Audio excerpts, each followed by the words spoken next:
Minute होगा।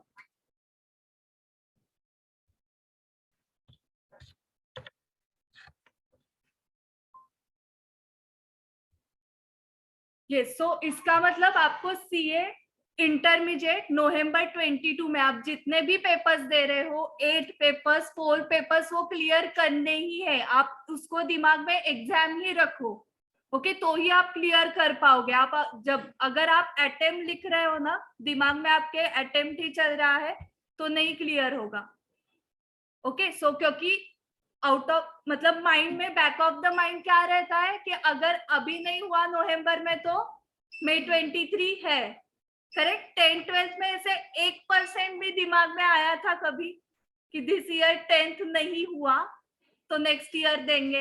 ऐसे कभी सोचा था? 12th में ऐसे कभी सोचा था? बट सीए में आने के बाद आप ऐसे सोच रहे हो, इसलिए क्या हो रहा है, अटेम्प्ट्स लग रहे हैं, आप सोच रहे हो इसलिए लग रहे हैं, ओके? सो आप सभी स्टूडेंट्स क्लियर करो कि इसी एग्जाम में हमें क्लियर करना है। एंड 10th-12th में हमारा पासिंग परसेंटेज था 35 पे हम पास होते थे, बट हमें 35 का एम रखा था हमने कभी? क्यों नहीं रखा? 35 मिल जाते तो भी पास हो जाते ना, तो इतनी पढ़ाई क्यों की आपने? ये कुछ तो रीजन होगा ना हाई परसेंटेज रखने का। क्या रीजन था? अच्छा कॉलेज मिलना चाहिए, करेक्ट? 10th में तो वही, नहीं तो सोसाइटी ने बताया, फ्रेंड्स में बताया कि 80-90 आने चाहिए 10th-12th में, करेक्ट? आजू बाजू में वही परसेंटेज देखा था ना आपने, इसको 80 है, इसको 90 है, इसलिए मुझे भी चाहिए, करेक्ट? और दूसरा रीजन, अच्छा कॉलेज मिलना चाहिए, ठीक है? अभी 10th-12th होने के बाद आपको अभी उसका कितना इंपॉर्टेंस लग रहा है जितना तब लग रहा था 10th एंड 12th में? कुछ भी नहीं है इम्पोर्टेंस, करेक्ट? बट उस टाइम आपको कितना बताया था, 10th स्टैंडर्ड है तो घूमने के लिए मत जाओ, खेलने के लिए मत जाओ, 10th स्टैंडर्ड चल रहा है, ऑफिस के क्लासेस होंगे आपके तो वो भी बंद कर दिए थे, केबल वगैरह रहेगा तो वो बंद किया था, करेक्ट? इतना सब आपने किया और आज आपको समझ में आ रहा है उसका इम्पोर्टेंस कितना है, ओके? तो अभी आप सिर्फ पासिंग का क्यों एम रख रहे हो? आपकी कैपेसिटी एक्चुअली है 70-80% लाने की। कब है? जब अगर आप गोल रखते हो तो मार्क्स आ रहे हैं। आप दिमाग में 80-90% के बारे में सोच रहे हो तो आएंगे, क्योंकि आपने एम रखा तो उस हिसाब से आप स्टडी करोगे, ठीक है? जिसका गोल ही 35% है वो साल भर करेगा क्या स्टडी? 10th में जिसका गोल ही मैम मुझे पास हुआ तो भी बहुत हुआ, 10th में मेरा कुछ एम नहीं है ऐसा 80-90 का, तो उसको इतनी पढ़ाई नहीं करनी पड़ेगी, करेक्ट? सो आपने हाई गोल रखने चाहिए। बट यहाँ पे सीए में आप कितना गोल रख रहे हो? पास हुए तो भी बहुत हुआ। सो इसका रीजन भी क्या है? क्योंकि अगेन सोसाइटी एंड फ्रेंड्स ने बताया है। ये भी 10th-12th में क्या बताया था आपको? 80-90 आने चाहिए, सो आपने क्या रखा? 80-90। अभी सोसाइटी आपको क्या बता रही है? आप सीए कर रहे हो तो पास हुए तो भी बहुत हुआ, सीनियर्स भी ये बताते हैं, करेक्ट? सीए में पास हुआ तो भी बहुत हुआ, इसलिए आप एम वो रख रहे हो। एक्चुअली आपकी कैपेसिटी 70-80-90 की है, बट आपका माइंडसेट चेंज हो रहा है कि पास हुए तो भी बहुत हुआ, इसलिए हम पासिंग का एम रख रहे हैं कि 200 आने चाहिए, 400 आने चाहिए। ऑडिट या एसएसएम में मैम 40 आ गए तो भी बहुत हुआ, ओके? पूरे प्रेस्टीज पॉइंट को मिठाई या एसएसएम में 40 दिख भी गए तो, ओके? एम ही इतना रख रहे हैं हम, ओके? इसकी वजह से बहुत सारे स्टूडेंट्स फेल हो रहे हैं, ओके? बट कुछ आपको ये मैं मार्कशीट दिखाती हूँ। मार्कशीट दिख रही है आपको? नहीं तो आगे आ जाओ, मैं कुछ चेंजेस नहीं करने वाली हूँ। नहीं दिख रही तो आप आगे आ जाओ। अक्षत गोयल की मार्कशीट है ये, AR1CA इंटरमीडिएट में 19, 735 है इसका स्कोर आउट ऑफ 800। इसके जरा कॉस्टिंग के मार्क्स देखो आप, 99। इतना गोल भी रखा है क्या हमने कॉस्टिंग में? ओके, सारे मार्क्स देखो। Taxation 98, okay? Accounting 83, law 84, advance accounts 97, audit जैसे सब्जेक्ट में 93 मार्क्स है, EISSM 84 and FMECO 97 and total is 370, 371 इसकी है ग्रुप 2 की, ग्रुप 1 की 364 and total 735 out of 800। Yes, 2 लोग एग्रीगेट में पास होंगे इसमें, करेक्ट अनुराग। ओके, सिर्फ 65 मार्क्स गए हैं इसके। सो अगर इसने भी यही सोचा रहता कि पास हुए तो भी बहुत हुआ, तो ये आ जाता क्या मार्क्स, ये मार्क्स आ जाते? नहीं आते। सो हम ये दिमाग में भी नहीं आ रहा है हमारे। ओके, सबसे लोएस्ट स्कोर देखो कौन से सब्जेक्ट में और कितने, 83 इन अकाउंट्स, अरे अरे अरे 83 इन अकाउंट्स, उसके बाद 84, सो 83 is lowest, 83 is lowest marks है। हमने एम भी रखा है क्या कौन से सब्जेक्ट में अबाउ 80 का, जो उसका लोएस्ट है यार, 1 का जो लोएस्ट है, एटलीस्ट उतना हम एम तो रखेंगे। मतलब सीए इंटरमीडिएट में भी 80-90s में मार्क्स आ सकते हैं, ये मुझे प्रूव करना था आपके सामने। सो आप जो सोसाइटी से सुन रहे हो कि सीए में पास हुआ तो भी बहुत हुआ, क्योंकि उनको ये पता नहीं है, करेक्ट। सो ये साइड देखी नहीं है उन्होंने। सो आपको ये भी सोचना चाहिए ना कि अगर इस अक्षत को कुछ स्टूडेंट्स को मिल रहे हैं अबाउ 80-90, तो हम क्यों एम नहीं रख सकते? आपका तो पासिंग का एम रख रहे हो, इसलिए मार्क्स उस रेंज में आ रहे हैं। 200 का एम रखा तो 180 के रेंज में मार्क्स आएंगे, करेक्ट। 180-190 पे बहुत आपके फ्रेंड्स रहेंगे, अटक गए होंगे, तो उनको एम जाके पूछो आज कितना रखा था, तो वो बोलेंगे पास का एम था। ओके, कितने स्टूडेंट्स ने ये सेल्फ एक्सपीरियंस किया है कि पास का एम रखा है? हाँ, तुम बहुत हंस रहे थे, उससे ही मुझे समझा। सो अभी क्या स्कोर आया? 184। सो पास हुए तो भी बहुत हुआ वाला एम था। सो 200 का एम रख के नहीं चलेगा, पहले माइंडसेट चेंज करो, फिर मैं बताती हूँ कि स्टडी कैसे करना है। वो ज्यादा डिफिकल्ट नहीं है, आप बचपन से स्टडी कर रहे हो, फर्स्ट स्टैंडर्ड से, आपको सारे टेक्निक्स पता है। एट द एंड आपको लगेगा अरे यही सारे टेक्निक्स पता है मुझे, तो वही करना है आपको। मेनली आपका माइंडसेट चेंज होना चाहिए। सो आज से आप क्या एम रखोगे फिर? एटलीस्ट इतना देखने के बाद कुछ तो हायर मुझे बताओ। सब इसमें, सब सब्जेक्ट्स में एग्जाम्शन। ओके, सो 60 टारगेट रख के चलेगा क्या? नहीं, तो 59 आ जाते हैं, 55 आ जाते हैं। ये भी एक्सपीरियंस किया होगा, किसी ने किया है ये एक्सपीरियंस कि एग्जाम्शन का टारगेट रखा था? ऑनलाइन स्टूडेंट्स आप चैट बॉक्स में बता सकते हो कि एग्जाम्शन टारगेट रखते हैं ना, वो 55 के रेंज में आ जाते हैं, 55 to 60। ओके, सो आपको उसके लिए क्या एम रखना पड़ेगा? 70s का, तो जाके 60 मिल जाएंगे। 55 आए देखो। ओके, ये विथ प्रूफ होता है तो मुझे भी, हाँ, क्योंकि मेरा आपको नहीं उतना कन्विंस होता है, जब स्टूडेंट्स बोलते हैं तो ज्यादा कन्विंस होता है। हाँ मैम, अनुराग के ही साथ हुआ है, लॉ में 57, कॉस्टिंग में 55, लॉ 56। सो ये सारे स्टूडेंट्स एग्जाम्शन के लिए एम कर रहे थे, बट मिला नहीं, क्योंकि टारगेट क्या रखा था? 60। सो मतलब आपको 70 अबाउ टारगेट रखना पड़ेगा, तो आपको एग्जाम्शन मिलेगा। आपको पास होना है तो 240 टारगेट रखना पड़ेगा।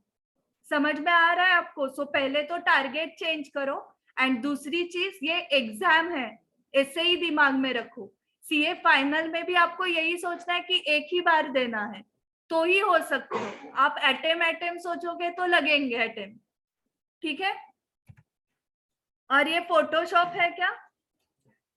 नहीं है ये फोटोशॉप, आप जाके देख सकते हो गूगल पे। और राजन काबरा, ये कौन है? हाँ, May 22 का। हाँ हाँ, सो उसकी भी एक लेटेस्ट मार्कशीट भी दिखा रही हूँ। उसको भी कॉस्टिंग में 98 है, लॉ में 90 है, 84 in accounts, 88 in taxation, advance accounts 82, audit 82, EISSM उसका भी प्रॉब्लम है। ओके, AR1 का भी प्रॉब्लम EISSM ही है, 64।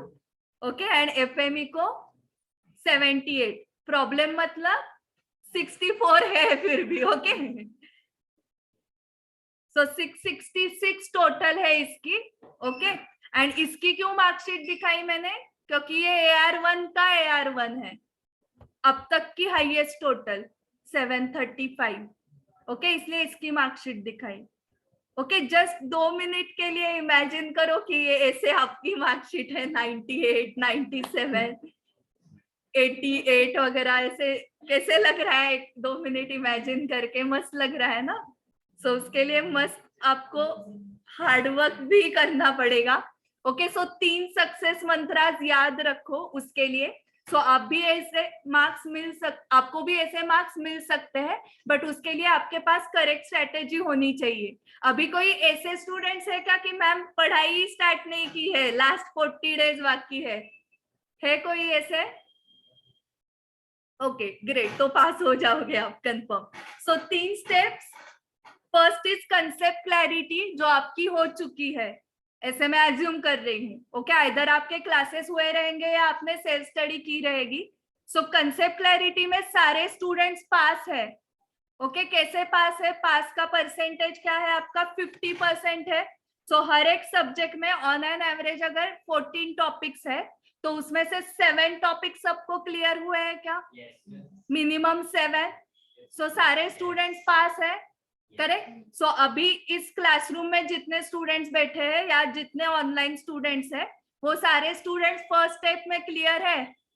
मतलब रिजल्ट क्या आना चाहिए? 100% आना चाहिए रिजल्ट। फिर 5% ही कैसे लगा रिजल्ट? या सिंगल ग्रुप का 10-15% ही कैसे लगा, अगर आपको कंसेप्ट क्लैरिटी है सबको अबाउ 50% की? करेक्ट। सो स्टेप 2 एंड 3 उतनी ही इंपॉर्टेंट है जितनी स्टेप 1 इंपॉर्टेंट है, that is concept clarity. So class में आपके कंसेप्ट क्लैरिटी हुई रहेगी, रिविजन्स भी हुए रहेंगे थोड़े थोड़े, एंड थोड़ा बहुत टॉपिक वाइज टेस्ट वगैरह भी हुआ रहेगा। ओके, सो क्लास में इतना हुआ है, बट बाकी का अभी स्टेप 2 एंड स्टेप 3 काम किसका है? वो स्टूडेंट का काम है, करेक्ट। टीचर जाके पेपर नहीं लिख सकता है। ओके, उतना ही बाकी है अभी। ओके, बाकी तो सब टीचर दे रहे हैं आपको, चार्ट्स भी दे रहे हैं, कीवर्ड्स अंडरलाइन करके दे रहे हैं, वो भी आपको मगअप करके ले रहे हैं आपसे, करेक्ट। सो जितना टीचर से हो सकता है उतना वो दे रहे हैं, मैराथन लेक्चर्स अपलोड कर रहे हैं, बट रिवाइज तो आपको ही करना पड़ेगा, रिकॉल तो आपको ही करना पड़ेगा, पेपर तो आपको ही जाके लिखना पड़ेगा। सो अभी लास्ट 40 डेज में मेन रोल आपका है। टीचर का बहुत सारा रोल अभी खत्म हो चुका है, करेक्ट। कंसेप्ट क्लियर करके देना, वो काम उन्होंने करके दिया है। सो अभी आता है आपके ऊपर, इसलिए एक ही क्लास का ऑल इंडिया रैंकर भी होता है एंड उसी क्लास के स्टूडेंट्स फेल भी होते हैं। ओके, सो जो रैंकर्स है उनको कुछ अलग सिखाया था क्या टीचर ने, उसके घर जाके या उसको घर बुला के? सबको सेम ही सिखाते हैं टीचर क्लास में, फिर सेम ही क्लास के 2 अलग रिजल्ट्स कैसे आते हैं? सेल्फ स्टडी, जो स्टूडेंट टू स्टूडेंट वेरी होती है, उसकी वजह से। ओके, टीचर्स बोलते हैं रेगुलरली क्लास को आओ, रेगुलरली होमवर्क करो, रेगुलरली टेस्ट लिखो, बट ये सब कितने स्टूडेंट्स फॉलो करते हैं उसके ऊपर डिपेंड है। ठीक है, सो अभी पूरा रोल आपके हाथ में, लास्ट 40 डेज में आप क्या कर रहे हो उसके ऊपर आपका रिजल्ट डिपेंड है। ओके, टीचर का रोल एज गुड एज खत्म हुआ है अभी। सो आपको 2 स्टेप्स पे अभी फोकस करना है, second step and third step. अगर इसमें आप क्लियर हो गए तो आप एग्जाम क्लियर हो क्या इंटरमीडिएट की? यस। सो सॉल्विंग प्रैक्टिस में आप पास हो गए, ये कैसे समझेगा? कंसेप्ट क्लैरिटी का हमें समझ में आ गया कि हर सब्जेक्ट के 50-50% टॉपिक्स तो हमको क्लियर है, करेक्ट। अभी सॉल्विंग प्रैक्टिस का आपको कैसे समझेगा कि आप पास हो उसमें या नहीं हो? कितनी बार सॉल्विंग प्रैक्टिस करनी पड़ेगी? 1 बार? 3 बार? और कोई अलग बोली लगाना चाहता है? 3 is max. Okay, 3 is max, उसके ऊपर नहीं है।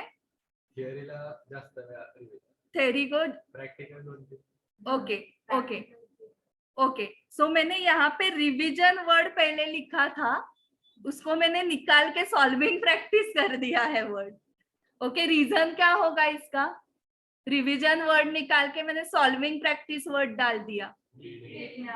हाँ, क्योंकि रिवीजन मतलब स्टूडेंट्स क्या कर रहे थे? रीडिंग कर रहे थे। ओके, इसलिए मैंने स्पेसिफिक सॉल्विंग प्रैक्टिस करना है। सो सॉल्विंग प्रैक्टिस 3 टाइम्स होनी चाहिए, ठीक है। एंड थेरी सब्जेक्ट्स के लिए और ज्यादा सॉल्विंग प्रैक्टिस लगती है। थेरी सब्जेक्ट्स को भी सॉल्विंग प्रैक्टिस ही लगती है। This solving practice word is applicable for both theory subjects also and numerical. Rather theory subjects के लिए ज्यादा एप्लीकेबल है ये सॉल्विंग प्रैक्टिस, ठीक है। And last third is paper presentation. तो वो भी इतना डिफिकल्ट नहीं है। आप जब टेस्ट में पेपर्स लिखोगे तब आपको चेक करके मिलेंगे पेपर्स, विद कमेंट्स मिलेंगे। ओके, चेकर्स के उसके ऊपर कमेंट्स रहते हैं। सो पेपर प्रेजेंटेशन में आप पास हो या नहीं हो वो हमें चेक पेपर्स जब आपको मिल जाएंगे तब हम डिस्कस करेंगे, तब पता चल जाएगा। वो इतना डिफिकल्ट नहीं है paper presentation. So as good as ऐसे आप समझो कि आप स्टेप 3 में भी पास ही हो एंड स्टेप 1 में भी पास ही हो। सिर्फ एक ही स्टेप है वो आपको कंप्लीट करनी है, that is solving practice. Okay, so किसकी सॉल्विंग प्रैक्टिस करनी है? सो ये एक चार्ट देख लो। उसके पहले अल्टीमेट गोल क्या है हमारा? To become CA. उसके लिए पहले तो सीए इंटरमीडिएट क्लियर करना है। ओके, इंटरमीडिएट क्लियर करने के लिए आपको चेकर को कन्विंस करना पड़ेगा। ओके, अभी आप लास्ट स्टेज पे हो, कंसेप्ट क्लैरिटी, ज्ञान वगैरह मिलना वो सब हो गया है। अभी एक ही गोल रखना है कि मैं चेकर को कैसे कन्विंस कर सकता हूँ, उसको कैसे इम्प्रेस कर सकता हूँ। क्योंकि चेकर को आपने इम्प्रेस किया तो ही वो पास करने वाला है। अभी पूरा गेम किसके हाथ में है? चेकर के हाथ में है। सो उसको अगर आपको कन्विंस करना है तो क्या आपके पास ऑप्शंस अवेलेबल है? एक ही है ना? हाँ, एक ही सॉल्यूशन है। और कुछ है क्या? दूसरा नहीं है। आपको पेपर ही अच्छे से लिखना पड़ेगा। ओके, पैसे देके काम यहाँ पर होने वाला नहीं है।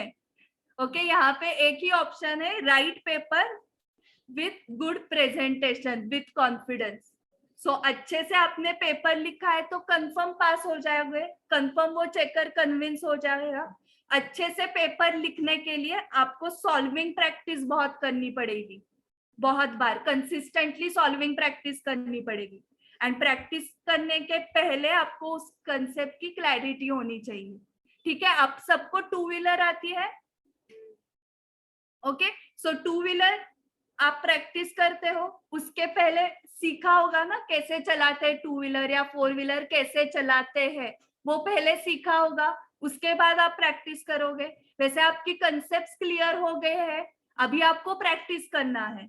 ओके, सो ये चार्ट भी अगर आपने देखा तो अगेन कौन से पॉइंट पे हम आ रहे हैं? सॉल्विंग प्रैक्टिस ही मेन है, ठीक है। यस, सो टेस्ट सीरीज के बारे में आपको सबको ऑलरेडी पता है कि 3 टेस्ट है, उसमें से फर्स्ट हो गई है। अभी सेकेंड एंड थर्ड टेस्ट जो है वो फुल सिलेबस के है। सो सेकेंड टेस्ट 28 सितंबर से स्टार्ट हो रहा है, अल्टरनेट डे। एंड और एक लास्ट टेस्ट है जो 15 अक्टूबर से है, और वो भी अल्टरनेट डे रहेगा। ये दोनों टेस्ट फुल सिलेबस के है, 100 मार्क्स के। एंड टाइमिंग भी सेम है उसका, जैसे इंस्टीट्यूट का होता है, 1:45 to 5। ओके, उसके पहले जो स्टूडेंट्स क्लासरूम में आने वाले हैं 1:30 को ही आना है आपको, because first 15 minutes I will guide you regarding paper presentation, ठीक है। फिर आपका रीडिंग टाइम स्टार्ट होगा। आप मेन एग्जाम में जैसे जाते हो वैसे ही आना है आपको। यहाँ पे answer sheet, supplements, OMR sheet सब आपको प्रोवाइड किया जाएगा। सुपरवाइजर रहेगा, हर 1 घंटे के बाद बेल बजेगी। सो पूरा एग्जाम एनवायरनमेंट आपको यहाँ पे मिल जाएगा, ठीक है। एंड चेक पेपर्स आपको कैसे मिलते हैं? जिन्होंने ऑलरेडी टेस्ट दी है उनको पता है। फर्स्ट ग्रुप के चारों पेपर्स एक दिन मिल जाएंगे एंड सेकेंड ग्रुप के चारों पेपर्स एक दिन मिल जाएंगे। विद चेक पेपर्स आपको सजेस्टेड आंसर्स भी मिलने वाले हैं। चेक पेपर्स पे कमेंट्स लिखे रहेंगे, डिटेल कमेंट्स। एंड उसके साथ साथ चेकर्स के साथ आपका काउंसलिंग भी होगा, 1-to-1 आपका पेपर डिस्कस होगा। एंड जो टॉपर्स होते हैं उनको प्राइज भी मिलेगा। ओके, सो प्राइज डिस्ट्रीब्यूशन रहता है। सो टॉपर्स हम सब्जेक्ट वाइज टॉपर्स निकालते हैं। ओके, एक टॉपर ऑलरेडी बैठी है यहाँ पर। ओके, सृष्टि लॉ में हाईएस्ट थी इन टेस्ट 1। सो सृष्टि कितने मार्क्स थे तुम्हें? 53 आउट ऑफ 80। ओके, सो आप भी ट्राई करो फुल सिलेबस के टेस्ट के लिए। गुंजन एंड प्रणव, आप अभी तक बाकी हो। हाँ, यस, बाकी स्टूडेंट सबके मुझे नाम नहीं पता है, बट आप सबको ट्राई करना है। सब टॉप में आ गए तो मैं रेडी हूँ सबको प्राइज देने के लिए। आप ट्राई करो, ओके। एक ही टॉपर को नहीं प्राइज देने वाली हूँ, मुझे अच्छा लगेगा सबको प्राइजेस देने के लिए।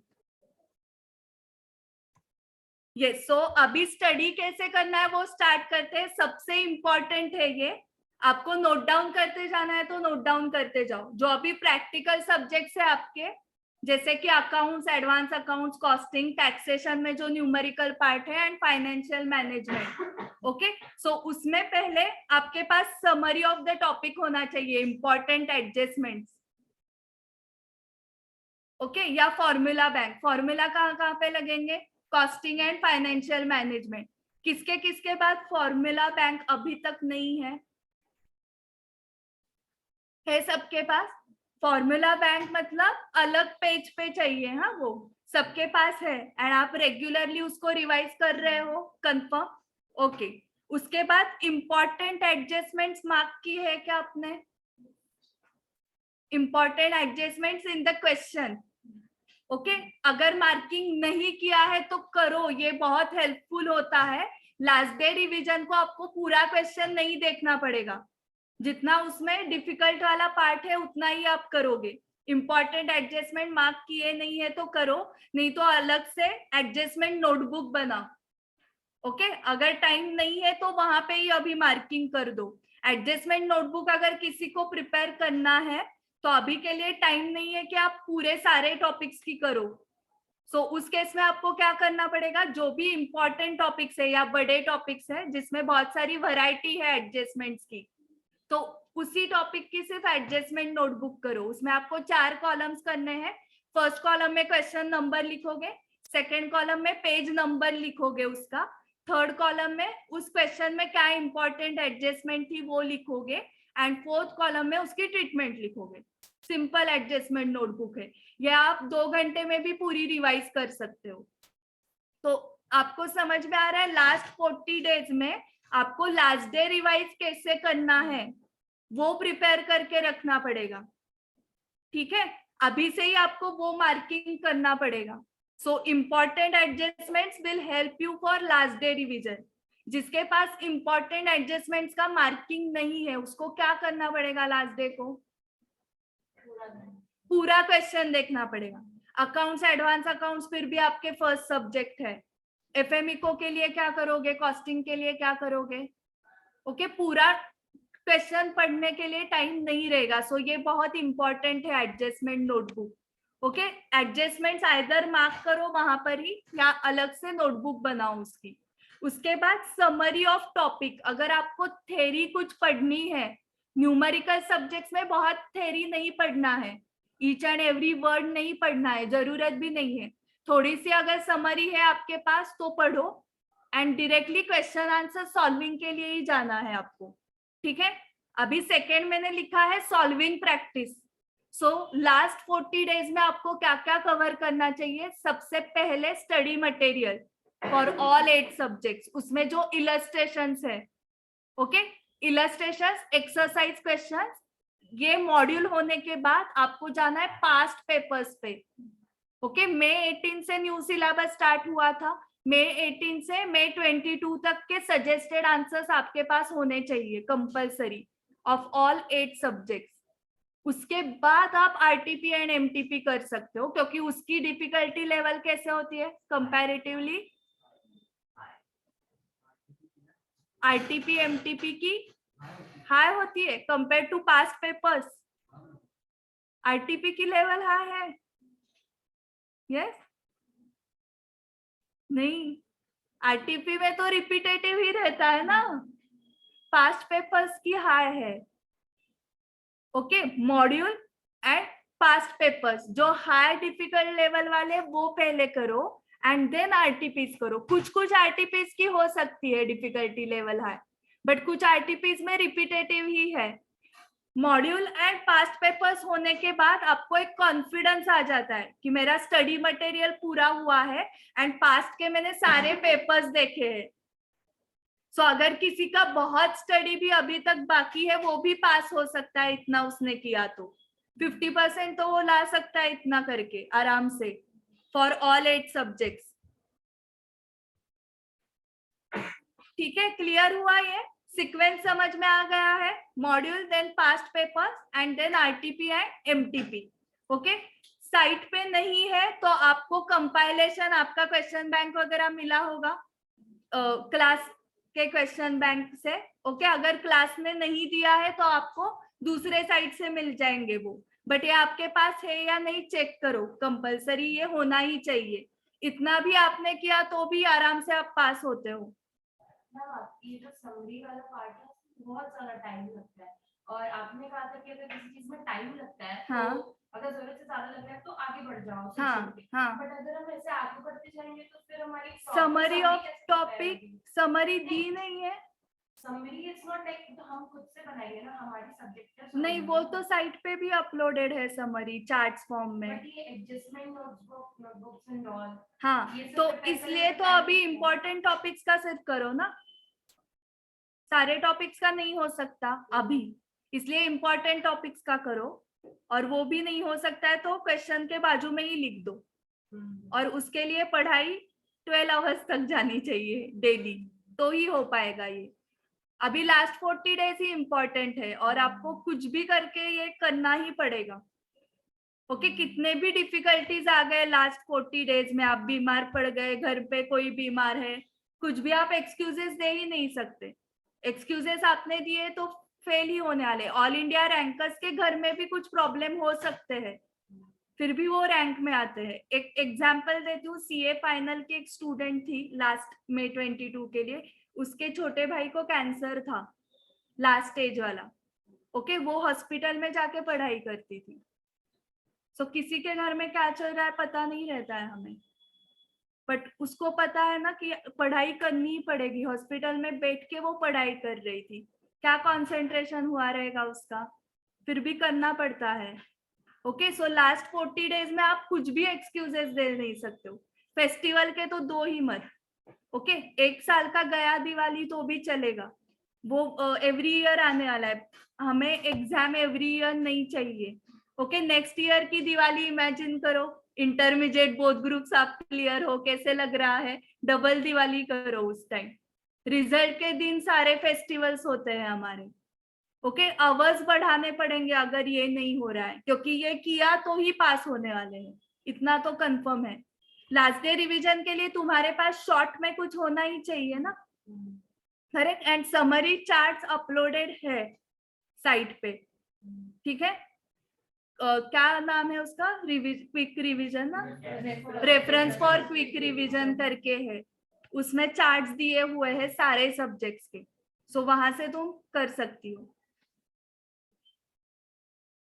Then classification in ABC, so last day revision के लिए ये क्लासिफिकेशन है क्या आपके पास? Each and every question either divided in A और बी और सी में चाहिए ही। Each and every question of each and every topic of each and every subject, इतना डिटेल क्लासिफिकेशन होना ही चाहिए आपके पास। एंड लास्ट डे को आप सिर्फ कौन से क्वेश्चन करोगे? ए वाले, एंड टाइम मिला तो बी। हाँ, करेक्ट। सो ये करना ही पड़ेगा। ओके, इसमें कुछ एक्सक्यूजेस आप नहीं दे सकते हो। उसके बाद टाइम मैनेजमेंट, सो आपको घर पे अभी टाइमर लगा के सॉल्विंग प्रैक्टिस करनी है ए वाले क्वेश्चंस की। सो टाइम मैनेजमेंट आप कैसे करोगे? 3 आवर्स के 180 मिनट्स होते हैं, उसमें से 10 मिनट्स आपके जाते हैं बारकोड, स्टिकर, अटेंडेंस उसमें। ओके, सो आपको हार्डली कितने मिनट्स मिलने वाले हैं? 170 minutes for 100 marks, so 1.7 minutes है पर मार्क। सो 10 मिनट्स का क्वेश्चन 17 मिनट्स में होना चाहिए, 20 मार्क्स का 34 मिनट्स में। सो आपको क्वेश्चन देख के थोड़ा सा एस्टिमेट आप कर सकते हो ना, ये कितने मार्क्स के लिए आएगा क्वेश्चन। ओके, उतना एस्टिमेट करो एंड मल्टीप्लाइड बाय 1.7। आपको क्वेश्चन देख के लग रहा है 8 मार्क्स के लिए आएगा ये क्वेश्चन, तो 8 इंटू 1.7 करो, टाइमर लगाओ एंड देन सॉल्व करो। ओके, टाइमर लगा के सॉल्विंग प्रैक्टिस करोगे तो ही आपका पेपर कंप्लीट होगा। पेपर कंप्लीट करना बहुत इंपॉर्टेंट है। हाँ, ओके एंड आपका स्पीड कब बढ़ेगा? अगर आपको टाइमर की आदत है तो ही, नहीं तो कैसे होता है कि मैम यही सेम क्वेश्चन घर पे किया था तो आया था मुझे, क्योंकि घर पे टाइमिंग का प्रेशर नहीं था ना, एंड वही क्वेश्चन अगर एग्जाम में आया तो सॉल्व नहीं हो रहा है। क्यों डिफरेंस, क्या डिफरेंस है दोनों में? यहाँ पर टाइम का प्रेशर था। ओके इसलिए आपको टाइमर लगा के सॉल्व करना है। सिर्फ ए वाले किए तो भी चलेगा, क्योंकि ए वाले अगर हो रहे हैं तो बी एंड सी हो ही जाएंगे ना। अगर डिफिकल्ट वाले विद इन टाइम हो रहे हैं तो इजी वाले तो विद इन टाइम हो ही जाएंगे। करेक्ट। आपको पेपर कितने मार्क्स का कंप्लीट करना चाहिए? 90-95 तो करना ही चाहिए मिनिमम। ओके आपका अगर 70-80 मार्क्स का ही कंप्लीट हो रहा है पेपर, तो एवरी पेपर 20 मार्क्स का आप छोड़ रहे हो, मतलब 4 पेपर्स का 80 मार्क्स का नहीं लिखा है। सो आपकी जो टोटल आ रही है वो आउट ऑफ 400 है ही नहीं, आउट ऑफ 320 टोटल है जो भी मार्क्स आए हैं। करेक्ट। एंड यही 8 पेपर्स के लिए 160 मार्क्स का आपने ही नहीं लिखा है। करेक्ट। तो आउट ऑफ 800 नहीं है टोटल आपकी, जो भी मार्क्स मिल रहे हैं आपको वो आउट ऑफ 640, आउट ऑफ 640 है मार्क्स। सो वो जो ऊपर के 160 या ऊपर के 80 है उसमें से 40 तो आ जाते। करेक्ट। या 80 मार्क्स आ जाते हैं आउट ऑफ 160। कितनी बड़ी अमाउंट है ये। ओके इसलिए 80 मार्क्स का लिख के फायदा है क्या? नहीं। पर सब्जेक्ट लगता है मैम 20 मार्क्स का तो नहीं लिखा है, 80 का लिखा है ना, बट एग्रीगेट करके वो कितना हो रहा है? 80 मार्क्स का हो रहा है फॉर सिंगल ग्रुप। क्लियर हुआ? इसलिए पेपर कंप्लीट होना बहुत इंपॉर्टेंट है। तो आउट ऑफ 320 अगर 160 आ गए तो करेक्ट ही है ना, आ गए 50%। ओके सो पेपर कंप्लीट करने के लिए आपको टोटल 5 स्पीड्स के ऊपर ध्यान देना पड़ेगा। सिर्फ राइटिंग स्पीड एक ही स्पीड नहीं है कि जिससे पेपर कंप्लीट नहीं होता है। स्टूडेंट्स को लगता है कि राइटिंग स्पीड स्लो है इसलिए पेपर कंप्लीट नहीं हो रहा है, बट आप सबसे पहले क्या करते हो? एग्जाम में जाने के बाद रीडिंग करते हो। So first speed is reading speed. Then second, read करने के बाद उस क्वेश्चन को आप इंटरप्रेट करोगे। सो कुछ स्टूडेंट्स को एक बार पढ़ के ही समझता है क्वेश्चन, कुछ स्टूडेंट्स को 2-3 बार पढ़ना पड़ता है। So that is your interpretation speed. So interpretation में कितना टाइम जा रहा है। देन थर्ड इज इंटरप्रेट हो गया आपको क्वेश्चन, फिर लिखना स्टार्ट करना है। सो फॉर्मेट थिंकिंग स्पीड। सो कॉस्टिंग में जनरली ये प्रॉब्लम आता है कि कहाँ से आंसर स्टार्ट करना है, या लॉ में भी ये प्रॉब्लम आ सकता है कीवर्ड्स रिकॉल करने के लिए। सो उसमें टाइम जा रहा है। Okay so format thinking speed third हुआ। उसके बाद कैलकुलेटर का स्पीड हर एक का अलग रहेगा। सिंपल कैलकुलेशंस भी आप करके देखोगे, 10 + 10 20 कैलकुलेटर ने दिखाने के बाद ही कॉन्फिडेंस आएगा। करेक्ट। एक एक कैलकुलेशन आप 2-2 बार चेक करते हो, उसमें टाइम जाता है। So fourth is your calculator speed and fifth is writing speed जो आपको पता है। तो इस सब में टाइम जाता है। ओके सो आपको ये एनालाइज करना पड़ेगा। ये एनालिसिस स्टूडेंट को ही करना पड़ता है। चेकर को ये समझेगा क्या? चेकर सिर्फ क्या कमेंट लिखेगा? Try to solve the entire paper. Okay क्यों कम सॉल्व किया है उसको नहीं पता चलेगा, वो आपको ही पता होगा क्यों कम सॉल्व किया है आपने। करेक्ट। एक तो आपका टाइम गया होगा रीडिंग में या इंटरप्रिटेशन में। मोस्टली स्टूडेंट्स बताते हैं इंटरप्रिटेशन एंड फॉर्मेट थिंकिंग में टाइम जाता है। ओके राइटिंग में तो एक्चुअली जा नहीं सकता, आप बचपन से राइटिंग कर रहे हो। कैलकुलेशन भी आप बहुत टाइम अभी प्रैक्टिस हुई है कैलकुलेटर की। So format thinking and interpretation वो स्पीड फिर कैसे बढ़ाओगे आप? Again solution solving practice. So सबका सॉल्यूशन एक ही है, सॉल्विंग प्रैक्टिस। एंड वो भी अगर आपने टाइमर लगा के किया तो बहुत अच्छा होगा। हाँ format thinking takes time. Correct. ये सो अभी लास्ट डे रिवीजन के लिए आप मार्किंग कर रहे हो, वो ए मार्क कर रहे हो ना, बट उसमें भी और एक डिसीजन आपको लेना पड़ेगा। ए में भी आपको डिवाइड करना है LDR1, LDR2 एंड LDR3। ये क्या हो सकता है, क्या लग रहा है आपको? हाँ LDR is last day revision. Correct. But 1, 2, 3 क्या है? हाँ करेक्ट। सो LDR 1 मतलब अकाउंट्स के दिन इवनिंग को क्या पढ़ना है, LDR 2 मतलब छुट्टी के दिन क्या पढ़ना है, एंड LDR 3 मतलब मॉर्निंग में, लॉ के मॉर्निंग में क्या पढ़ना है। वो भी आपका पहले से प्लानिंग होना चाहिए ना। आप अकाउंट्स का पेपर लिख के घर जाते हो, फिर सोचते हो कि हाँ इतना सारा LDR मार्क करके रखा है, तो अभी स्टार्ट कहाँ से करना है। ओके उसमें टाइम नहीं जाना चाहिए। ये सब ऑल इंडिया रैंकर्स के बता रही हूँ मैं, बहुत सारे वीडियोस देखने के बाद उसकी समरी निकाल के आपके सामने रखी है। सो उनका बहुत प्रॉपर प्लानिंग होता है रैंकर्स का। ओके ये भी प्लान हुआ रहता है उनका कि अकाउंट्स के बाद घर जाने के बाद कितने बजे स्टडी स्टार्ट करनी है, कौन से टॉपिक से करनी है, कौन सा पेज रीड करना स्टार्ट करना है, या कौन सा क्वेश्चन करना है, वो सभी प्लान रहता है उनका। सो वैसे ही प्लानिंग आपको करना पड़ेगा। सो LDR 1 मतलब जनरली क्या रखना चाहिए, मीडियम लेवल के टॉपिक्स रखो उस दिन। जो बहुत ही कॉम्प्लिकेटेड या बड़े टॉपिक्स है वो छुट्टी के दिन करो, एंड मॉर्निंग में इजी वाले टॉपिक्स रखो। एंड इजी टॉपिक्स के साथ अगर पेनल्टी लर्न करना है या और कुछ जो लर्निंग वाला पार्ट रहता है ना, परसेंटेज, रेट्स, फॉर्मूले, वो लर्न करने हैं तो वो मॉर्निंग में करो। ठीक है, तो वो 2 बजे तक याद रहेंगे। ठीक है, समझ में आ गया सीक्वेंस क्या लेना है। ये सो LDR 1 2 3 का मार्किंग ध्यान में रखो। ओके क्योंकि वो 1.5 दिन जो है ना वो बहुत इंपॉर्टेंट होता है। अगर किसी टॉपिक का क्वेश्चन 1A आया है एंड वो टॉपिक आपका 1 डे बिफोर नहीं हुआ है, तो क्या आता है दिमाग में, ये नहीं हुआ है, ये कल नहीं हुआ है, और वही क्वेश्चन आ गया। बट ये नहीं दिमाग में आता वो पहले 3-4 बार किया था, रिविजन्स के टाइम, टेस्ट के टाइम किया था। पहले दिमाग में क्या आता है कि ये कल नहीं हुआ है, तो वहां पे कॉन्फिडेंस लूज होता है। ओके एंड सेम कल देखा हुआ या मॉर्निंग में देखा हुआ क्वेश्चन आ गया तो सेम क्वेश्चन, वहां पे ही कॉन्फिडेंस बढ़ जाता है ना कि ये सुबह किया था मैंने क्वेश्चन और वही क्वेश्चन आ गया। ओके तो पूरा माइंडसेट का ही गेम है। ओके इसलिए लास्ट डे को आपके सारे इंपॉर्टेंट क्वेश्चंस ओवरव्यू होने चाहिए। हम क्या कर रहे हैं, आपको लगेगा मैम हम तो सिर्फ ए वाले ही क्वेश्चन कर रहे हैं ना लास्ट डे को, तो सारे क्वेश्चन फिर कैसे ओवरव्यू होंगे।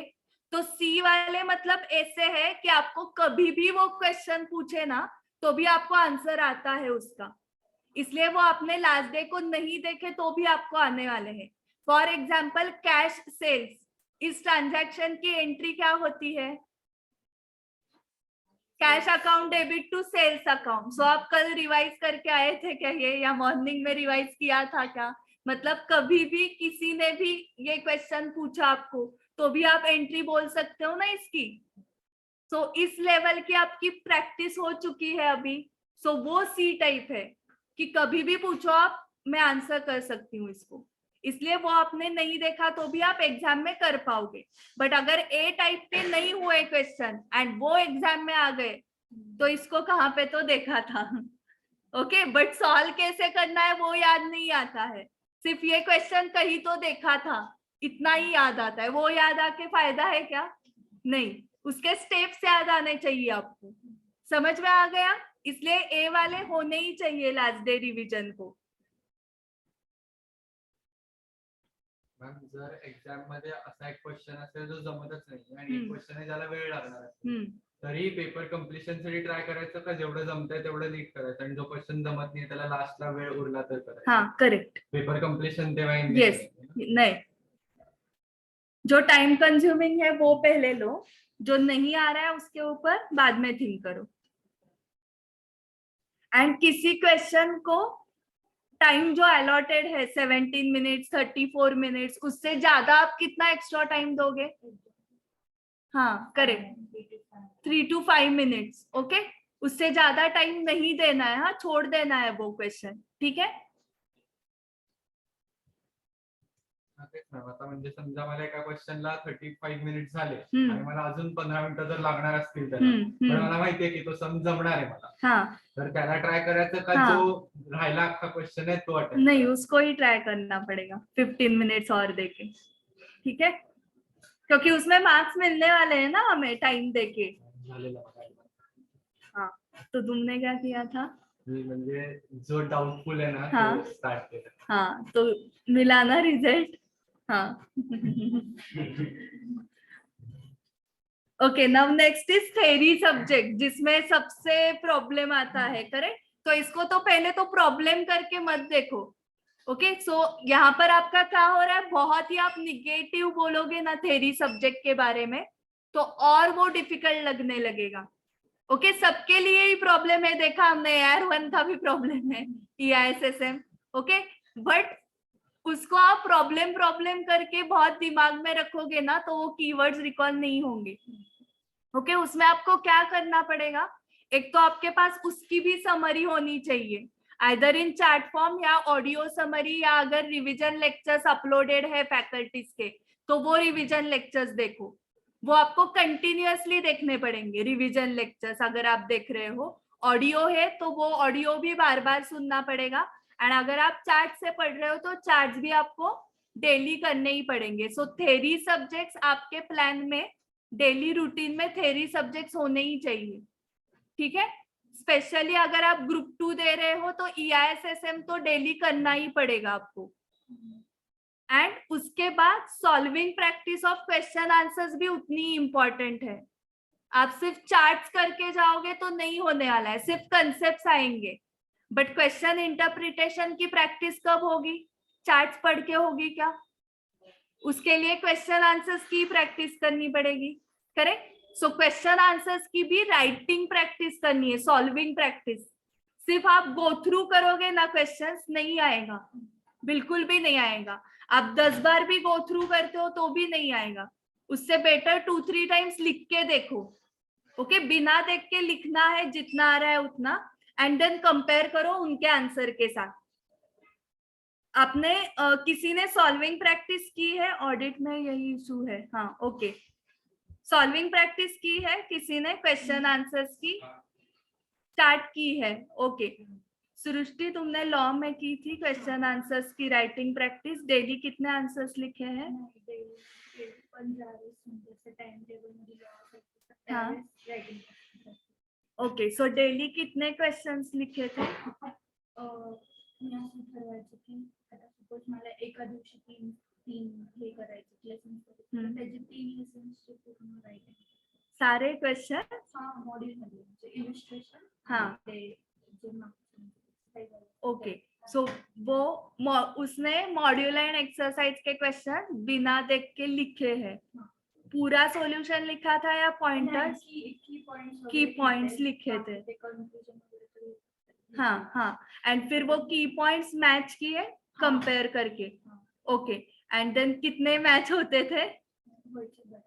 ओके ओके, सो उससे कॉन्फिडेंस आ गया. फिर आणि जर चुकलं तर मग कळायचं ना की हा इथं आपलं चुकलंय. हाँ. एक्झामला लक्ष द्यायचं की हे चुकलं. हाँ, करेक्ट करेक्ट. सो जो घर में तुम्हें नहीं आए थे पॉइंट्स, वो रिकॉल किए ना, फिर से रिवाइज किए, और फिर टेस्ट में लिखने को आ गए वो. हाँ, सो एक ही सॉल्यूशन है. ओके, सबका मालिक एक, वैसे सबका सॉल्यूशन एक है कि सॉल्विंग प्रैक्टिस ही करनी पड़ेगी. वो लॉ हो, EISSM हो, ऑडिट हो. ओके, जस्ट इमेजिन करो 2 मिनट के लिए आपने क्वेश्चन आंसर्स 2-2, 3-3 बार सॉल्व किए हैं बिना देख के. फिर आपको आ जाएगा क्या एग्जाम में 50 दिखेंगे, EISSM में फिर 50-60? अगर सॉल्विंग किया है तो ही. आप सिर्फ चार्ट्स रीड करते रहोगे तो नहीं होने वाला है. Chart summaries. क्योंकि स्टूडेंट्स कहाँ पे गलत जा रहे हैं? कैसे करते हैं स्टूडेंट स्टडी थेरी सब्जेक्ट्स का? रीड करते हैं, करेक्ट? और क्या रीड करते हैं? हेड पॉइंट्स रीड करते हैं, और पूरा मॉड्यूल पूरा रीड करते हैं स्टार्ट टू एंड. ओके, और क्या वैरायटी देखी आपने? क्वेश्चन आंसर रीड करते हैं, आंसर देख के लिखते हैं, ऐसा सुना है आपने कभी? ओके, वो तो मुझे समझा ही नहीं है. मतलब वो तो हैंडराइटिंग कंपटीशन के लिए तैयारी कर रहे हैं. आंसर दिख के लिखना मतलब क्या, उससे क्या फायदा होता है, वही नहीं समझा है मुझे अभी. बहुत सारे स्टूडेंट्स आते हैं, मैम लिखता हूँ ना मैं, और कैसे लिखता हूँ? देख के लिखता हूँ आंसर, उससे क्या फायदा होता है? Writing pointers only, yes. So आपको पहले, अगर आपको आंसर नहीं आ रहा है ना तो रीड करो, 2 बार रीड करो, बट लिखते वक्त बिना देख के ही लिखना है, तो ही फायदा होगा।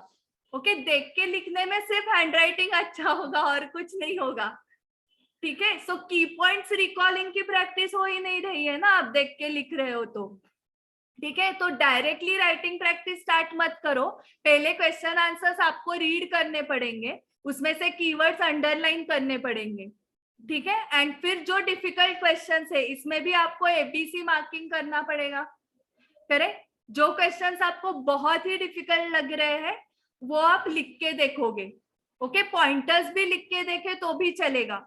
एंड इसका फॉर्मेट कैसे है पता है आप सबको, कैसे लिखना है वो भी पता है। केस स्टडी बेस्ड है तो provision, facts, conclusion, non case study based है तो पॉइंटर्स लिखने हैं, करेक्ट, ये सबको पता है। कीवर्ड्स को अंडरलाइन करना है वो भी पता है। फिर प्रॉब्लम किधर है, रिकॉल करना, ओके। तो ये आपको डेली रिकॉल करना पड़ेगा, ठीक है। एंड जहां पर भी टाइम जा रहा है आप रिकॉल प्रैक्टिस करो, स्पेशली जो हॉस्टेलाइट स्टूडेंट्स है। कितने हॉस्टेलाइट स्टूडेंट्स है यहाँ पर? ओके, बहुत सारे हॉस्टेलाइट स्टूडेंट्स है, तो उनसे मुझे समझा है कि मैम मेस में टाइम जाता है, वेटिंग में, ओके, घर पे टाइम जाता है, कपड़े धोने में टाइम जाता है, और ऐसे कुछ कुछ बताया उन्होंने, टाइम जाता है इधर उधर।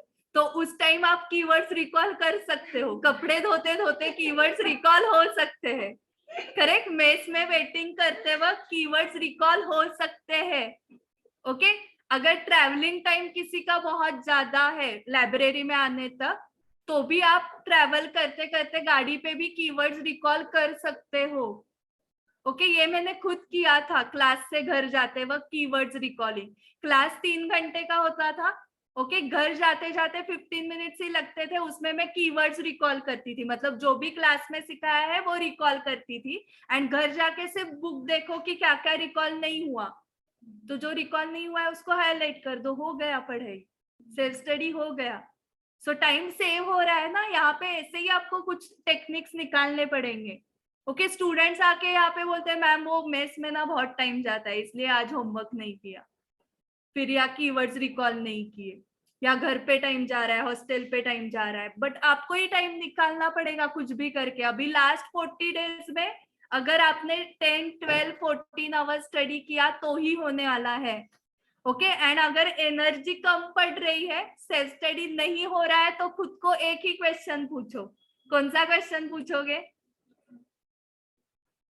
कि ये लेके बैठना है क्या फिर से May 23 के लिए, ये सारे बुक्स लेके बैठने हैं क्या? मैं ये करती थी, अगर स्टडीज के लिए बोर हो रहा है ना तो मैं एक ही क्वेश्चन पूछती थी, अगर तुम्हें चलने वाला है कि नेक्स्ट एग्जाम के लिए फिर से ये बुक्स लेके बैठना तो करो टाइम पास, अभी करना है जितना, फिर से 6 मंथ्स के बाद यही बुक्स लेके बैठने पड़ेंगे। सो क्या इजी है, अभी थोड़ा सा पुश करके स्टडी करके क्लियर करना, ये सारे बुक्स लेके बैठना, अभी थोड़ा सा पुश करके ये क्लियर करना इजी है ना, क्योंकि नेक्स्ट एग्जाम के लिए असेसमेंट ईयर का क्या होने वाला है, चेंज, ओके। और कुछ स्टूडेंट्स बोल रहे थे कुछ तो 85 अमेंडमेंट्स है टैक्स में, ओके। सो क्या बेटर है, कौन सा इजी है अभी क्लियर करना 40 डेज में, करेक्ट। सो आपको कुछ भी अभी डिस्ट्रैक्ट नहीं होना है, फुल 40 डेज आपको फोकस ही करना पड़ेगा, क्योंकि मुझे भी बेटर ऑप्शन यही लग रहा है कि अभी क्लियर कर दो, जो भी दे रहे हो आप, 4 सब्जेक्ट्स, 8 सब्जेक्ट्स, एक ग्रुप, 2 एग्जाम्शन, जो भी आपका कॉम्बिनेशन चल रहे हैं, ओके। बट अभी स्टडी आपको कंपलसरी करना ही पड़ेगा, ठीक है।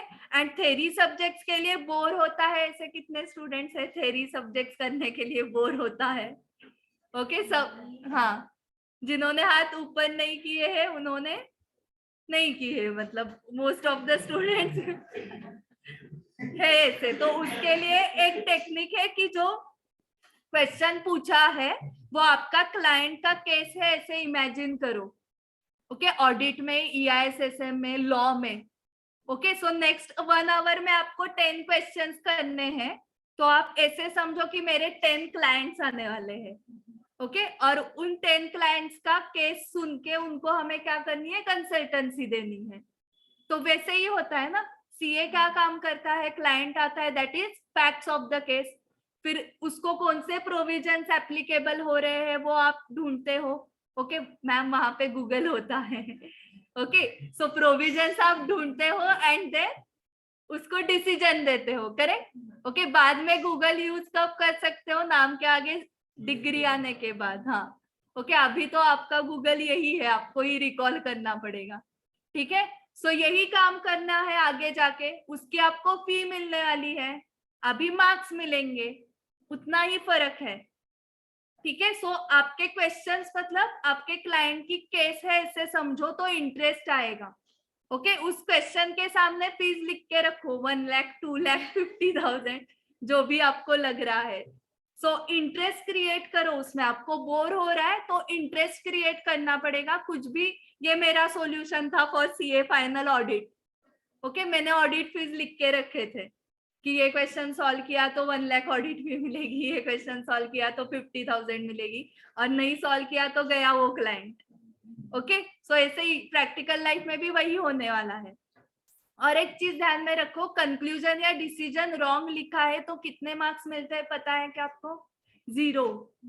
0 मार्क्स मिलते हैं directly, even if your provisions are correct, आपका सेक्शन नंबर करेक्ट है फिर भी, ठीक है।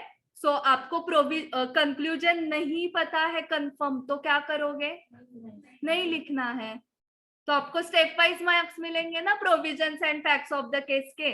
बट आप कॉन्फिडेंट नहीं हो फिर भी आपने कंक्लूजन लिख दिया और वो रॉन्ग आ गया तो 0 मिलेंगे, ठीक है। सो कंक्लूजन नहीं आ रहा है तो नहीं लिखना है। सो जब भी आप सेल्फ स्टडी करोगे एंड केस स्टडी पढ़ोगे तो सबसे पहले क्या आपको निकालना है, कंक्लूजन, एंड वो कंपेयर करो। अगर वही रॉन्ग है तो आंसर पढ़ना स्टार्ट कर दो, क्योंकि इंटरप्रिटेशन रॉन्ग हुआ है आपका, ठीक है। रॉन्ग इंटरप्रिट हो रहा है तो आपको बहुत प्रैक्टिस करनी पड़ेगी, क्योंकि रॉन्ग इंटरप्रिटेशन में डायरेक्टली 0 आते हैं। आपने करेक्ट इंटरप्रिट किया एंड सारे पॉइंट्स रिकॉल नहीं हुए तो जितने पॉइंट्स आपको रिकॉल हुए हैं एटलीस्ट उतने प्रोपोर्शनेट मार्क्स तो मिल जाएंगे, करेक्ट। और एक चीज लास्ट में आपको बतानी है फॉर थ्योरी सब्जेक्ट, कि आपको पेपर का जो चेकर है, जो एग्जामिनर है, उसका माइंडसेट पता होना चाहिए कि वो कैसे चेक कर रहा है, तो ही आपको समझेगा कि थ्योरी का पेपर कैसे लिखना है। सो आप सब 2 मिनट के लिए खुद को पेपर चेकर इमेजिन करो, थ्योरी पेपर के, EISSM, ऑडिट, लॉ। सो उस केस में आपको अराउंड 500 पेपर्स दिए जाएंगे फॉर चेकिंग, एंड आपको टाइम कितना रहेगा 500 पेपर्स चेक करने के लिए? 500 पेपर्स चेक करने के लिए 1 वीक में 1.5 month, 1 वीक मतलब कितने आवर्स होते हैं देखो उसके पहले, 24/7 कितने होते हैं आवर्स, कैलकुलेट करो सच में।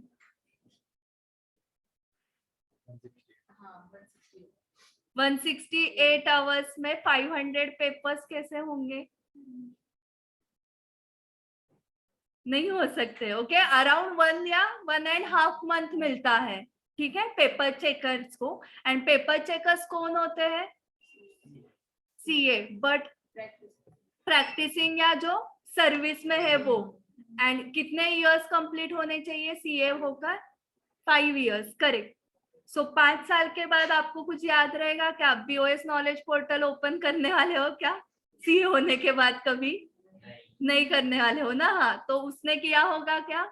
नहीं, तो फिर वो चेकिंग कैसे कर रहा है? सजेस्टेड के साथ मैच कर रहा है। वेरी गुड, आपको समझ में आ रहा है।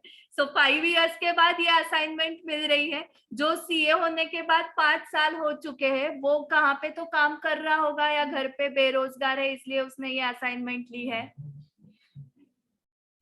कहाँ पे तो काम करता होगा, 12 आवर्स मिनिमम, 12 आवर्स का काम। उसके बाद ये कर रहा है वो पेपर चेकिंग का काम। इसके लिए उसको 140 रुपीज मिलते हैं पर पेपर चेक करने के लिए। ओके एक क्लाइंट का आपने इनकम टैक्स रिटर्न फाइल कर दिया, बेसिक सैलरी वाला, जो सिर्फ फॉर्म 16 है फिलअप करना है उसमें, तो आप 140 रुपीज मांगोगे क्या उसको? नहीं ना, कितने मांगोगे?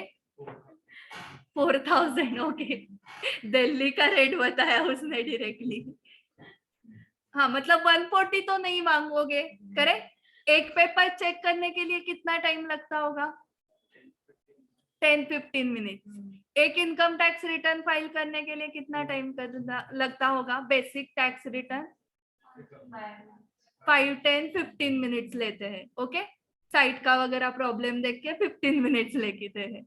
ओके, सो 15 मिनट्स में 140 रुपीज एंड 15 मिनट्स में 4000। तो कुछ फाइनेंशियल मोटिवेशन है उसको? नहीं। और 12 आवर्स काम करने के बाद ये असाइनमेंट। ओके, सो माइंडसेट समझ में आ गया आपको चेकर का? उसमें theory subject. Okay, so 500 paper. So first paper check करते वक्त पहले वो क्वेश्चन पढ़ेगा, देन सजेस्टेड पढ़ेगा। सजेस्टेड में कीवर्ड्स आइदर उसको मार्क करके दिए रहेंगे इंस्टीट्यूट ने, या वो खुद करके लेगा कि ये इंपॉर्टेंट पॉइंट्स है। फिर वो स्टूडेंट का आंसर देखेगा। क्या देखेगा स्टूडेंट के आंसर में? कीवर्ड्स है क्या? ओके, यही चलता रहेगा उसका। फर्स्ट पेपर, सेकंड, थर्ड, ऐसे करते करते उसकी रिवीजन कितने टाइम्स हो रही है? 500 टाइम्स रिवीजन हो रही है 7 क्वेश्चंस की। मतलब अभी 6 क्वेश्चंस आते हैं ना आपको, 6 क्वेश्चन की, तो 500 टाइम्स। तो कब उसका लर्न हो जाएगा? कितनी बार रिवाइज करने के बाद? आप 3 रिविजन्स में आपका रिकॉल होने लगता है ना। आप ही बोले 3 टाइम्स रिवीजन। हाँ, थ्योरी के लिए ज्यादा बोले थे। सो 7 to 8 टाइम्स, मतलब 7 to 8 पेपर्स होने के बाद थोड़ा थोड़ा रिकॉल होना स्टार्ट हो जाएगा। ओके, 100 पेपर्स चलो लेते हैं हम। 100 पेपर्स के बाद हर एक पेपर के लिए वो सजेस्टेड आंसर रेफर करेगा क्या? नहीं। मतलब एंड में क्या हो रहा है? बात बात के पेपर्स के लिए खुद चेक कर रहा है। उसके दिमाग में जो की पॉइंट्स बैठे हैं उसके साथ वो कंपेयर करेगा ना। मतलब कीवर्ड्स इंपॉर्टेंट क्यों है, समझ में आ गया क्या? तो आपको पूरा आंसर लर्न करना है क्या? नहीं। उसको भी पूरा आंसर पता है क्या? उसको भी की पॉइंट्स ही पता है। ओके, 10 लाइन का अगर आंसर है, उसमें से 7 लाइंस की पॉइंट्स के हैं। ओके, आपने उसमें से 4-5 भी लिख दिए, 4-5 की पॉइंट्स वाले, तो आपको 3 out of 4 मिल जाएंगे या 4 out of 5। Okay, actual answer कितने लाइंस का है? 10 लाइन का। आपने 4-5 ही लाइंस लिखे हैं, फिर भी कैसे 3 out of 4 आए? क्योंकि उसके दिमाग ने कैसे सोचा, 7 लाइंस में से इसने 5 लाइंस लिखे हैं। ओके, सो ऐसे ही होता है हर एक चेकर के साथ। सो इसलिए की पॉइंट्स ही सारे आंसर्स के आने चाहिए। एंड सारे की पॉइंट्स रिकॉल होना जरूरी है क्या? नहीं। तो कितने रिकॉल होने चाहिए? Minimum 60 to 70%। ओके, मतलब और शॉर्ट करके दे रही हूं मैं। एक्चुअल आंसर 10 लाइन का है, उसमें से कीवर्ड 7 लाइंस के हैं, उसमें से भी आपको 5 लाइंस भी याद आ गए तो भी आप पास हो रहे हो विथ गुड मार्क्स। 60-70% तो हर एक क्वेश्चन में मिल गए तो ओवरऑल 60-70 मार्क्स मिल जाएंगे। ठीक है, एंड एमसीक्यू तो हमारे लिए वरदान है। ओके, बट हम उसको शाप जैसे यूज कर रहे हैं क्योंकि हम कर ही नहीं रहे हैं एमसीक्यू बुकलेट। एमसीक्यूज में कितने थे सृष्टि, याद है? 24। ओके, तो कितनी बार हुआ था एमसीक्यू बुकलेट? एक 1 or 2 times. Okay, so MCQ booklet आता है, पता है इंस्टीट्यूट का? ओके, बहुत सारे स्टूडेंट को वही पता नहीं था कि एमसीक्यू बुकलेट होता है इंस्टीट्यूट का। सच में पता नहीं था। 1 लाइनर वाले एमसीक्यू कर रहे थे जो नहीं आते हैं। ओके, 1 लाइनर वाले एमसीक्यू करो भी मत, वैसे नहीं आते। 4 to 5 लाइंस का एक क्वेश्चन होता है फॉर 1 मार्क, करेक्ट? सो आपको इंस्टीट्यूट का ही कंपलसरी एमसीक्यू बुकलेट करना है। और कितनी बार करना है वो? हाँ, 3 टाइम्स तो मिनिमम करना ही है, मिनिमम 3 टाइम्स। और लास्ट डे रिवाइज करते वक्त आप सारे एमसीक्यूज कर पाओगे क्या? करेक्ट, जो गलत गए थे वो, या जो आपको आंसर्स आए ही नहीं, उतने सिर्फ मार्क करके रखो एंड उतने ही रिवाइज करो। ओके खुद से आंसर्स निकालने पड़ेंगे। एंड एमसीक्यू का रीडिंग कैसे करना है? बैकवर्ड, पहले option then question and then case study पढ़ो, वो इजी जाएगा, क्योंकि ऑप्शन से आपको आधा क्वेश्चन समझ में आ ही जाएगा कि क्या रहेगा। आप पहले स्टोरी पढ़ना स्टार्ट करोगे तो घूम जाओगे स्टोरी में।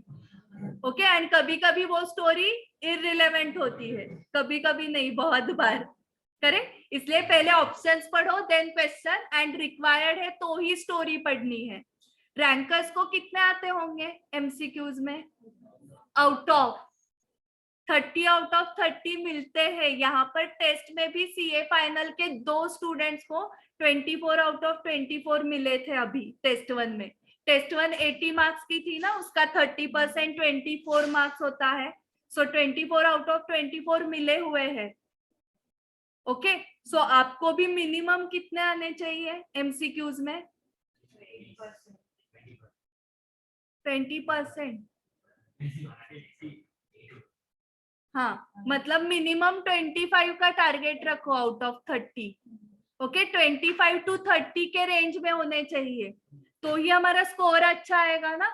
ओके वहां पर ही आपको 15, 10, 12 ऐसे मार्क्स आए तो स्कोर कैसे करोगे? ओके समझ में आ रहा है। एंड थेरी सब्जेक्ट्स के लिए, थेरी जो डिस्क्रिप्टिव पार्ट है उसके लिए क्या करना पड़ेगा? Keywords recalling. कीवर्ड्स रिकॉलिंग मतलब चार्ट से नहीं रिकॉल करना है, क्वेश्चन आंसर से। क्वेश्चन बैंक होनी चाहिए उसके लिए आपके पास, ठीक है। अंडरलाइन कीवर्ड्स ये आपने किया होगा शायद स्टडी में, एंड पेपर में भी ये करना है आपको कंपलसरी। एमसीक्यू प्रैक्टिस का बताया मैंने। कीवर्ड्स रिकॉलिंग प्रैक्टिस ये किसकी करनी है? क्वेश्चन आंसर्स की। एंड एबीसी क्लासिफिकेशन यहाँ पर भी आपको करना पड़ेगा, ठीक है। क्लियर है अभी थेरी सब्जेक्ट्स की पढ़ाई कैसे करनी है? ओके सिर्फ कंसेप्ट या चार्ट्स रीड करके होगा क्या? नहीं, एक सिंपल एग्जांपल देती हूँ आपको कि आपने मुझे क्रिकेट के कंसेप्ट समझाए और वो मैंने 100 बार रिवाइज किए, तो मुझे क्रिकेट आएगा क्या? मेरे सामने मुझे नहीं बोल रहे हैं सभी स्टूडेंट, नहीं आएगा मैम आपको 100 बार रिवाइज करके भी। क्यों नहीं आएगा? 100 बार रिवाइज कर रही हूँ, खेलना पड़ेगा वहां पे। तो आप क्या कर रहे हो अभी? रिवाइज कर रहे हो और वहां पे खेलने के लिए ट्राई कर रहे हो डायरेक्टली। ओके कंसेप्ट पता है, इसका मतलब एप्लीकेशन आएगा ऐसे नहीं है। सो क्रिकेट के कंसेप्ट सबको पता है, बट खेलने को किसको आ रहा है? जिसने प्रैक्टिस की है। ओके कंसेप्ट तो सबको पता है, सबने हाथ ऊपर किया था कि मैम हमें कंसेप्ट समझे हैं। फिर 40 मार्क्स भी क्यों नहीं आ रहे हैं? क्योंकि प्रैक्टिस नहीं की है। ओके इसलिए प्रैक्टिस का इंपॉर्टेंस बहुत ज्यादा है। कुछ स्टूडेंट्स ऐसे होते कंसेप्ट क्लियर नहीं है, मैम सिर्फ मगअप किया था, हेडिंग पॉइंट्स लिख के आ गए और पास हो गए, ऐसे भी है। ओके सो सॉल्विंग प्रैक्टिस ज्यादा इंपॉर्टेंट है। ओके सो लास्ट 40 डेज के लिए ये एक बार चेक करो, चेक पॉइंटर्स है ये कि आप ये सब फॉलो कर रहे हो या नहीं।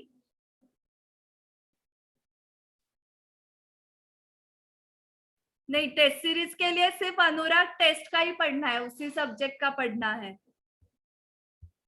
So give your 100%। सो इसका मतलब 12 आवर्स स्टडी पर डे, हाँ 12 to 14 आवर्स। अगर आप 8 आवर्स की स्टडी कर रहे हो तो नहीं होने वाला है। ओके रिजल्ट तक मत रुको, मैं रिजल्ट बता रही हूँ आपको अभी।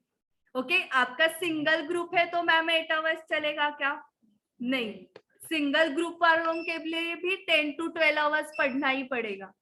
ओके बोथ ग्रुप वालों को तो जितना 12, 14 जितना आप एक्सटेंड कर सकते हो उतना। क्वेश्चन इंटरप्रेट गलत जाता है। हाँ जो वॉल चार्ट हाँ होती है, हाँ वो यूजफुल है। हाँ यूजफुल है, बट वो सिर्फ वो नहीं करने हैं, उसके साथ क्वेश्चन आंसर्स भी करना है, वो है ना यूजफुल। बट सिर्फ उतना करके जा रहे हैं ना स्टूडेंट्स, क्वेश्चन आंसर्स नहीं कर रहे, इसलिए वहां पे फिर इंटरप्रिटेशन प्रॉब्लम आ रहा है। मतलब ये चार्ट से पढ़ा, हाँ करेक्ट करेक्ट।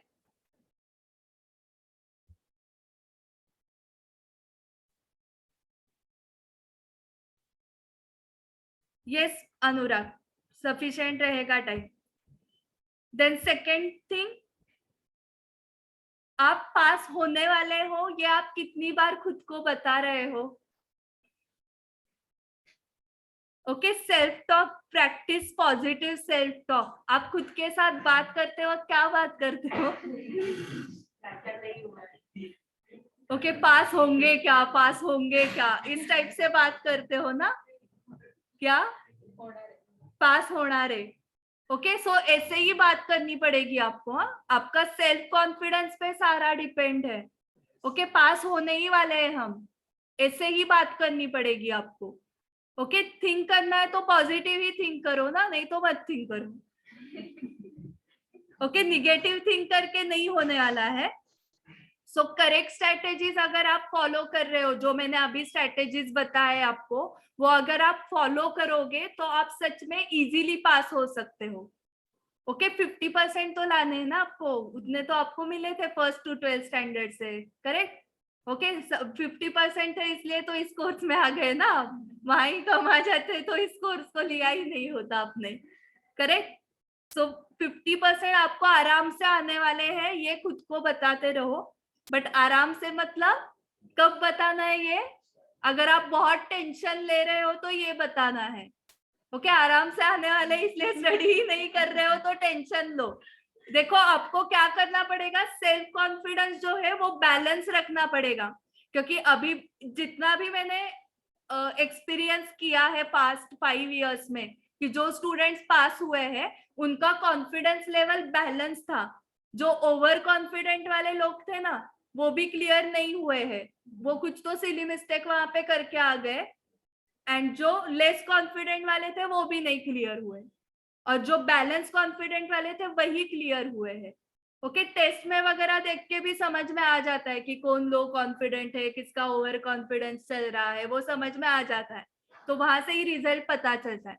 सो अगर हमारा कॉन्फिडेंस लो हो रहा है तो खुद के साथ क्या बोलना है, पॉजिटिव टॉक्स, कि 50% तो लाने हैं, उतना हम ला सकते हैं। एंड हम अगर ओवर कॉन्फिडेंट हो रहे, वैसे सीए स्टूडेंट का होता नहीं है, बहुत रेयर है सीए स्टूडेंट के साथ ओवर कॉन्फिडेंट होना। अगर हो ही रहे हो ओवर कॉन्फिडेंट तो उस केस में खुद को बोलना है कि 5% ही रिजल्ट लगता है। ओके, उस 5 स्टूडेंट्स में हमें आना है, तो वो कम होता है आराम से। ओके, ऐसे बैलेंस करना है, समझ में आ गया आपको। ओके, सो आपका सेल्फ कॉन्फिडेंस बैलेंस्ड होना चाहिए।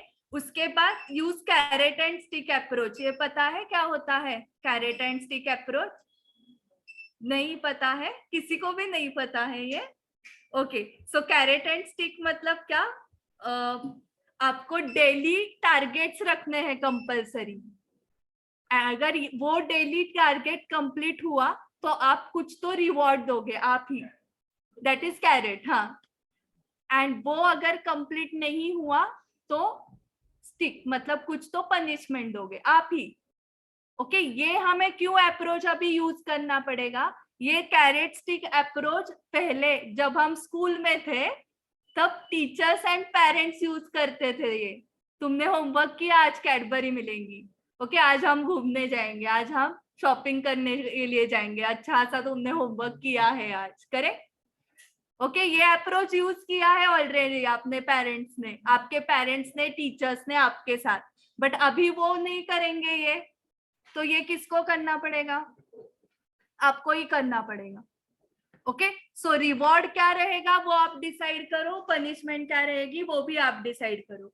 एक रैंकर का मैंने एग्जांपल में हमेशा देती हूँ, उसका कैरेट स्टिक अप्रोच कैसे था कि वीक का उसने प्लान लगाया था। वो वीक में अगर प्लान उसने कंप्लीट किया तो संडे को वो फ्रेंड्स को पार्टी देता था। ओके, एंड अगर प्लान कंप्लीट नहीं हुआ तो पार्टी नहीं मिलेगी, फिर मिलना नहीं है फ्रेंड्स को। ओके, तो उससे क्या हुआ कि फ्रेंड्स ही मोटिवेट करते थे उसको पढ़ाई के लिए। ओके, तो पूरा वीक फ्रेंड्स से कुछ डिस्ट्रैक्शन नहीं रहता था। Okay, no distraction with friends, क्योंकि संडे को पार्टी चाहिए ना, तो इसको पढ़ने दो। ओके, तो ही संडे को पार्टी मिलेगी। ओके, तो वो एक अप्रोच है। तो इस टाइप तो ये क्या हुआ, कैरेट स्टिक अप्रोच ही हुआ ना उसका। वीक में प्लान कंप्लीट किया तो वो खुद को रिवॉर्ड देता था कि संडे को फ्रेंड्स के साथ घूमने जाएंगे, मिलेंगे फ्रेंड्स को। बट अगर प्लान कंप्लीट नहीं हुआ तो नहीं मिलना है फ्रेंड्स को। ओके, तो ये पनिशमेंट। तो ऐसे आप डेली टारगेट्स रख सकते हो, कुछ भी टारगेट्स रख सकते हो। फॉर एग्जाम्पल, आपको कौन सा गाना सुनना है, ओके, तो इतना कंप्लीट किया तो ही गाना सुनने को मिलेगा। पहले 5 क्वेश्चन से कंप्लीट करो, फिर ही गाना सुनने को मिलेगा। ओके, आपको कोल्ड कॉफी पीने जाना है फ्रेंड्स के साथ, टारगेट दो खुद को कुछ तो। ओके, आज ये 3 टॉपिक्स खत्म करने ही है, फिर कोल्ड कॉफी मिलेगी, तब तक नहीं मिलेगी। ओके, सो ऐसे डेली टारगेट्स कंप्लीट करके आपको रिवॉर्ड देना है। एंड टारगेट कंप्लीट नहीं हुआ तो पनिशमेंट भी दो। इससे ही आपकी क्या बढ़ेगी, एफिशिएंसी बढ़ेगी। बहुत सारे स्टूडेंट्स ये बताते हैं कि मैम हम 12 आवर्स बैठते हैं, बट उसमें से इफेक्टिव स्टडी 10 आवर्स का ही होता है। तो वो इफेक्टिव स्टडी अभी 12 आवर्स तक जाना चाहिए। ओके, लास्ट 40 डेज बाकी है अभी। सो आप कुछ भी रिस्क नहीं ले सकते हो, एक एक मिनट इंपॉर्टेंट है। आप ऐसे समझो कि 10 मिनट्स आपने वेस्ट किए तो 10 मार्क्स उधर कम हो गए। ठीक है, सो आपको अगर आउट ऑफ एक ग्रुप दे रहे हो तो आपके 200 के 190 आ गए मार्क्स। ऐसे खुद को बताते रहो तो आप स्टडी करोगे। ठीक है, and avoid all types of distractions. कितने स्टूडेंट्स ने इंस्टाग्राम अनइंस्टॉल किया है? 3 4 5। बाकी स्टूडेंट्स क्या कर रहे हैं? यूज नहीं करते। ओके मैम, इंस्टॉल ही नहीं किया है। कंफर्म? ओके, क्या क्या अभी बोर होने लगा इसलिए, तो और कुछ नया आया तो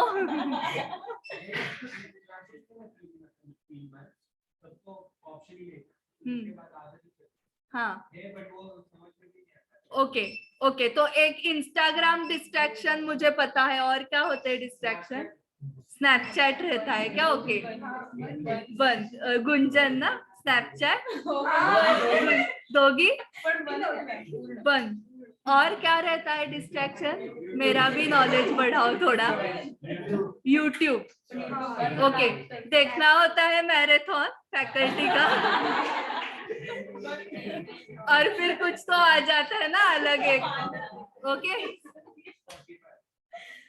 Spotify, ओके। सो ये सब आपको अवॉइड करना पड़ेगा। ठीक है, ओके, आपको मोबाइल जो है आपके साथ नहीं रखना है स्टडी के वक्त। मोबाइल आपको दूसरे रूम में रखना पड़ेगा या स्विच ऑफ करके रखना पड़ेगा, जो भी ऑप्शंस अवेलेबल है, या साइलेंट पे करना पड़ेगा। ओके, जिससे डिस्ट्रैक्शन नहीं होता है वो करो, क्योंकि नहीं तो रिजल्ट के दिन स्विच ऑफ करके रखना पड़ेगा। अभी स्विच ऑफ नहीं किया तो करेक्ट। रिजल्ट के दिन किसी फ्रेंड का मोबाइल स्विच ऑफ आ रहा है तो आप क्या बोलते हो, उसका रिजल्ट क्या है? फेल है। मे बी ऐसा भी हुआ रहेगा, उसने चार्ज ही नहीं किया है फोन, फिर भी हम क्या, हाँ समझ में आ गया रिजल्ट तुम्हारा क्या है। करेक्ट। सो वो अगर नहीं करना है, रिजल्ट के दिन हमारी मार्कशीट आपको वायरल करनी है। ओके, इंस्टाग्राम इधर उधर और क्या क्या आप बता रहे हो उस पे, तो आपको अभी वो बंद रखना पड़ेगा। ओके, फेसबुक में जाना है आपको तो अभी आपका फेसबुक में होना चाहिए। ओके, तो इसलिए आपको अभी ये सारे डिस्ट्रैक्शंस अवॉइड करने ही पड़ेंगे। ओके, 40 दिन इंस्टाग्राम नहीं देखा तो आप में क्या लाइफ चेंज हो सकती है क्या? ओके, बट इंस्टाग्राम बिना देख के 40 दिन पढ़ाई की तो ओके, इसकी मार्कशीट हम एआईएस की अभी देख रहे थे, आपको किसी सब्जेक्ट में 80-90 आ गए तो आपकी मार्कशीट वायरल होगी, आपके फॉलोअर्स बढ़ेंगे। करेक्ट। सो वो सब बाद में होगा, अभी आपको हार्डवर्क उसके लिए करना पड़ेगा। आप गोल रखो वो। And last, take care of your health. Okay, ये भी बहुत इंपॉर्टेंट हो चुका है, क्योंकि हर 10-15 दिन के बाद मुझे फोन्स आते हैं कि मैम तबीयत खराब है, आज मैं टेस्ट नहीं लिख रही हूँ। फिर ये वो आपको भी पता है बहुत सारे वायरल क्या क्या चल रहे हैं, ओके, और स्टूडेंट्स बीमार पड़ रहे हैं तो उसमें तो टाइम जा सकता है। तो आपको हेल्थ का ख्याल रखने के लिए आपको पता है क्या क्या करना पड़ता है, हेल्दी फूड, एक्सरसाइज, वो सब पता है अभी आपको, ठीक है, तो उसके ऊपर भी ध्यान दो, ठीक है। सो ये सब मेरे साइड से था। आपको अभी कुछ इंडिविजुअली डाउट पूछने हैं तो पूछ सकते हो। एंड ऑल द बेस्ट सबको for exams, for test also. And सबकी मुझे मिठाई चाहिए रिजल्ट डे को, ओके। मैं कितनी भी मिठाई खाने के लिए रेडी हूँ, अभी तक डायबिटीज नहीं है मुझको, ओके। सो सारे स्टूडेंट्स पास होके आएंगे, 100% रिजल्ट लगेगा। Yes, great. Okay, ma'am, can students of other class give the practice test? If yes, how can I get the details?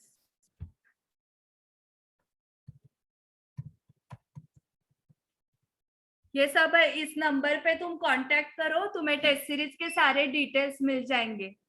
Okay, सो दूसरे क्लास के स्टूडेंट्स दे सकते हैं टेस्ट सीरीज। यस, और क्या doubt है?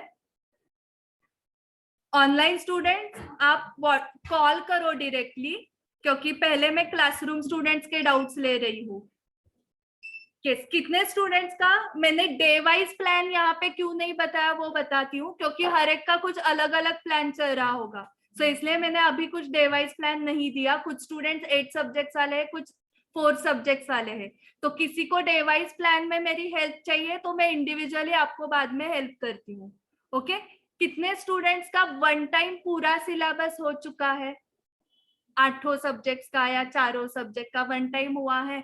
आप बाकी स्टूडेंट नहीं हुआ है?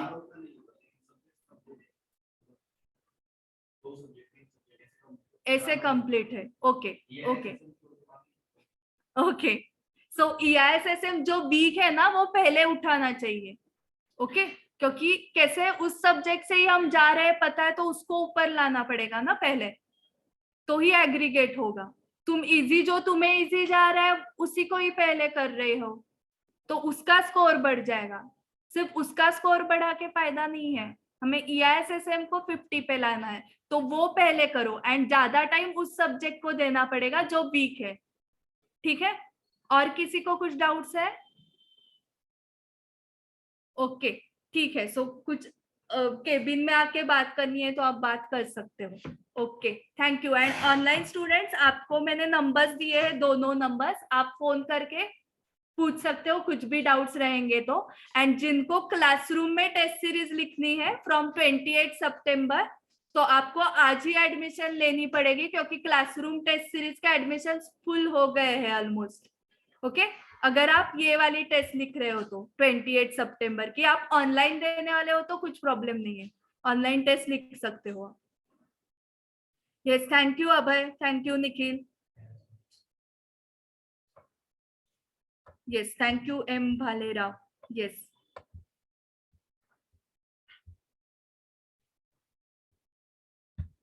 Okay. कितने स्टूडेंट्स का सिंगल ग्रुप है?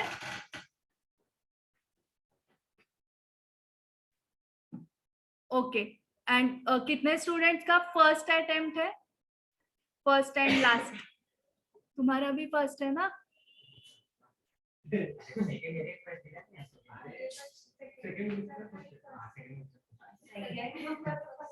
सेकेंड ग्रुप का, हाँ, मतलब जो भी आप पेपर्स दे रहे हो वो फर्स्ट टाइम दे रहे हो, ऐसे कितने स्टूडेंट्स हैं? हाँ, तो ये अगर फिर से दिखे मुझे वही ग्रुप का टेस्ट लिखने के लिए, ओके, तो मैं नहीं एनरोल करके लेने वाली हूँ, ओके। दूसरे ग्रुप के लिए आना है, एंड आपको तो डायरेक्टली फाइनल में आना है, ऑप्शन ही नहीं है आपके पास, ओके। बोथ ग्रुप वाले डायरेक्टली फाइनल के तैयारी के लिए आप आते हो तो मैं एंटरटेन करने वाली हूँ, फिर से ये इंटरमीडिएट के लिए नहीं। यस, थैंक यू लौकी।